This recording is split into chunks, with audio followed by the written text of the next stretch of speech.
c'était la compétition, quoi. Mais compétition saine. Alors après, tu peux avoir quelques mots, mais bon, il y a eu une petite bagarre. Je me souviens une fois à la sortie du spécial Canal+ d'IAM, qui était ridicule, qui a été causé par un des managers d'IAM de l'époque, qui nous a fait une Eric Cantona, toi, mais sinon, il n'y a jamais eu de grosse embrouille entre... voilà. Après, c'est des embrouilles de mecs de quartier, c'est pas des embrouilles de mecs du rap, tu vois. Et c'était le vrai clivage dans la presse, dans les concerts, qui en fera plus. Mais de notre côté, il y a eu des trucs pas bons. Il y a eu des conneries dites des deux côtés sûrement. Mais ça crée une émulation. C'était intéressant d'avoir deux écoles, quoi. Et avec une école très familiale qui était IAM, et un truc individualiste qui s'est construit derrière NTM, qui est intéressante aussi. Et avec deux bons managements derrière qui connaissaient bien le sujet, ça a permis, moi je trouve que ça a vraiment aidé le développement d'autres, entre guillemets, d'autres écoles et d'autres artistes. C'est sûrement le jour où je suis né, le jour où je n'ai pas croisé la bonne fée qui a... L'audience du rap français grandit. La France bien pensante, la France vieillissante grince des dents. Au conflit interne au mouvement s'ajoutent désormais des pressions médiatiques, politiques et juridiques. Elles apparaissent au grand jour en 1993 avec le titre « J'appuie sur la gâchette » de Suprême NTM. Le rap connaît sa première polémique nationale. On écrit un morceau... qui raconte un peu la vie d'un mec qui a à peu près 40 piges et qui décide de se suicider. Et donc quand on sort ce clip, les gens pensent que c'est l'apologie du suicide et qu'on appelle les gens à suicider. Sur la pochette, il y avait un flingue aussi pour illustrer donc le côté j'appuie sur la gâchette. Les gens se sont déchaînés en disant qu'on prenait les armes et tout ça. Nous, Beurre, on l'a toujours fait en concert et pas ailleurs. On sort un album, mais en fait, on sort un album pour aller faire du live. Hein. Donc en fait, ça nous arrange qu'il y ait polémique, tu vois. Puis tu sais, j'ai dit un truc, quand tu t'appelles Nick ta mère, toute polémique, qu'elle soit bonne ou mauvaise, elle est à prendre, hein, malheureusement. À l'époque, la droite était assez majoritaire dans les villes. Donc quand on a décidé de faire une tournée aussi, ça s'est résumé à une petite excursion de 3 petites dates. Ça, c'était emmerdant. Puis c'était une façon aussi de survivre, de faire des dates. Pour nous. Alors qu'est-ce qu'on attend pour foutre le feu? Le message est clair et a déjà suscité bon nombre de réactions. Mais ce ne sont pas leurs textes qui valent leur condamnation au NTM, mais des insultes non enregistrées que le groupe a proférées entre ses morceaux à l'encontre de policiers présents ce soir-là. C'était au concert de la Seine-sur-Mer en juillet 95. Un syndicat de police avait porté plainte. On a été condamné à, 6 mois d'interdiction non, plus que ça, d'exercer 6 mois de prison déjà, ferme au départ, et interdiction d'exercer notre profession. Et ensuite, il y a eu un appel où on a pris, je crois que du sursis et une amende. Qu'on les fasse payer pour ce qu'on considère comme étant une diffamation, c'est une chose. Qu'on les empêche de dire tout le reste qu'ils ont à dire, dont la fièvre qui n'a rien à voir, ça c'était vraiment ridicule, quoi. On s'est dit, ouais, ce serait très emmerdant qu'ils nous envoient 6 mois en prison, mais on se disait quand même, c'est pas possible, on est en France, donc normalement non. Donc voilà, on prenait ça avec détachement, et puis par la suite, on a eu des morceaux qui ont fonctionné, donc ça a été avalé, quoi. Il y aura toujours des procès. C'est ça qui est un sujet très compliqué, c'est au fond de savoir quel est le degré supplémentaire de liberté d'expression qui est reconnu à un artiste. C'est un sujet vieux comme le monde. Il y a 20 siècles, ça s'est posé. Dans 20 siècles, ça se posera. Après le 93, c'est le 95 qui s'attire les foudres des autorités. Le groupe sarcellois, Ministère amer, déclenche la colère de la police avec une campagne de presse provocatrice autour de Sacrifice de poulet, titre inspiré du film La haine. Le rap devient ennemi d'État.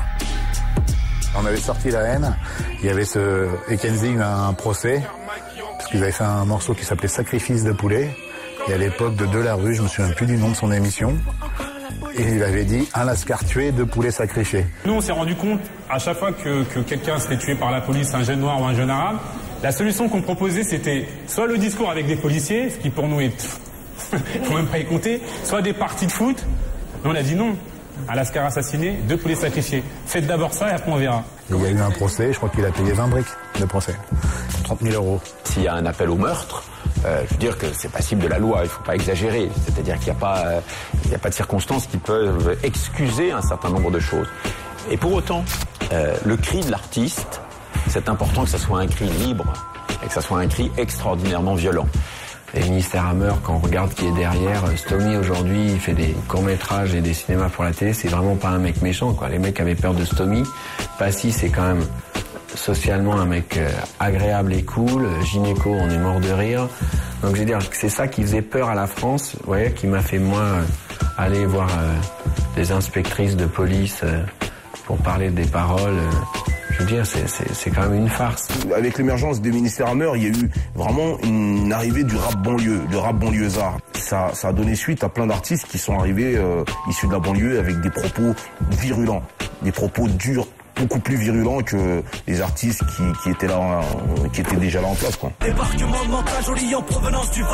Alors que les grandes maisons de disques ne signent plus de rap, une nouvelle génération éclot au milieu des années 90. Une génération qui révèle une situation toujours plus tendue dans les quartiers, qui n'a plus rien à perdre mais beaucoup de choses à dire. Un rap encore plus dur, sans concession, trouve refuge sur des labels indépendants. La fin justifie les moyens. On était acteur de cette dynamique. En 95, j'ai sorti mon premier disque, Le Poison d'Avril, qui était totalement en indé. Voilà, vinyle à la main, on les apportait au magasin de disques à l'époque en dépôt-vente. Et puis voilà, et puis ça générait finalement une attente, ce qu'on appelle du buzz. Et puis c'est comme ça que t'es arrivé justement à faire des concerts, à te faire un nom, quoi. J'aurais dû être sur scène, un chanteur de salsa, mais manque de veine, la vie que je mène me fait changer de voix, mais trop de haine, troquer mes congas pour le mic, mon son pour le rap, ya. Au niveau du hip-hop, il y a un truc qui est primordial, c'est garder sa production à 100% authentique, et il n'y a qu'avec un label indépendant qu'on peut le faire. Il y a eu la Clica qui ont précédé, qui ont vraiment apporté un modèle économique, et puis après il y a eu nous, il y a eu Time Bomb, il y a eu plein de groupes, quoi. La deuxième vague un peu d'indépendance, comme ça, 95-96, moi je l'ai vraiment vécu avec plaisir, quoi. C'était une grande colonie de vacances. La Clica vient la gars, c'est comme ça que se passe. Ego size pour la Clica, écoute ça mon gars, je me pose en freestyle. Ça bouillonnait d'artistique, de gens qui avaient envie de tout bouffer. On n'était pas dans un misérabilisme, un assistanat, comment je vais faire pour toucher mon petit truc et comment je vais niquer l'autre pour avoir mes 50 €. Non, tout le monde voulait être capitaliste. Monter sa société, prendre son argent, rien attendre de personne. Magnifique. On est des humains, on se prend en main. Et tout ça à travers une culture, la culture hip-hop. IAM explose, NTM explose, il y a plein de nouveaux groupes. Le rap devient populaire auprès d'une génération de consommateurs. Et je fais une sorte de compilation d'un panel des meilleurs groupes, pour moi bien évidemment. Et à l'époque, il y avait Marie-Laurette Guérin qui m'a aidé à faire cette compilation, de faire hostile. Et donc là, c'est là l'émergence de Lunatic, de Arsenic, de Doc Gynéco. Mais on savait qu'il se passait quelque chose, qu'on créait un engouement chez les jeunes. La radio qui nous a mis au top ces générations. À l'époque, c'était dans une maison de retraités. On allait tous les mardis, je crois tous les mardis ou les mercredis, freestyler là-bas. On n'était pas tout seul, mais c'est là que le mouvement, que Time Bomb, que la nouvelle génération amène un nouveau concept, un nouveau son. Et évidemment, ça percute l'Île-de-France, ça percute les jeunes. Les cassettes s'enregistrent, elles sont diffusées en province. On est dans un phénomène. On a sorti des freestyles, on a fait une émission Captain Café avec Ambre Foulquet et son père. Voilà, il se passait quelque chose. Voici le métis, café crème, l'MC, cappuccino. Criminel au MIC, si t'es pas de chez nous, c'est nique le taf, le bis, fait briller les cheese. Les pauvres claques, mon style craque, reflète une zappe. À cette époque, il y a encore le côté puriste, quoi. Il y a le côté, on aime cette musique, on est derrière cette musique. Et c'est ce qui génère Time Bomb. C'est ce qui génère Time Bomb, ce qui génère Secteur A, ce qui génère tout ce qu'il y avait avant. Après, ça part en couille. Avec Time Bomb, c'est ça le rap. Ce que nous, on peut appeler l'âge d'or du rap français, c'est ça.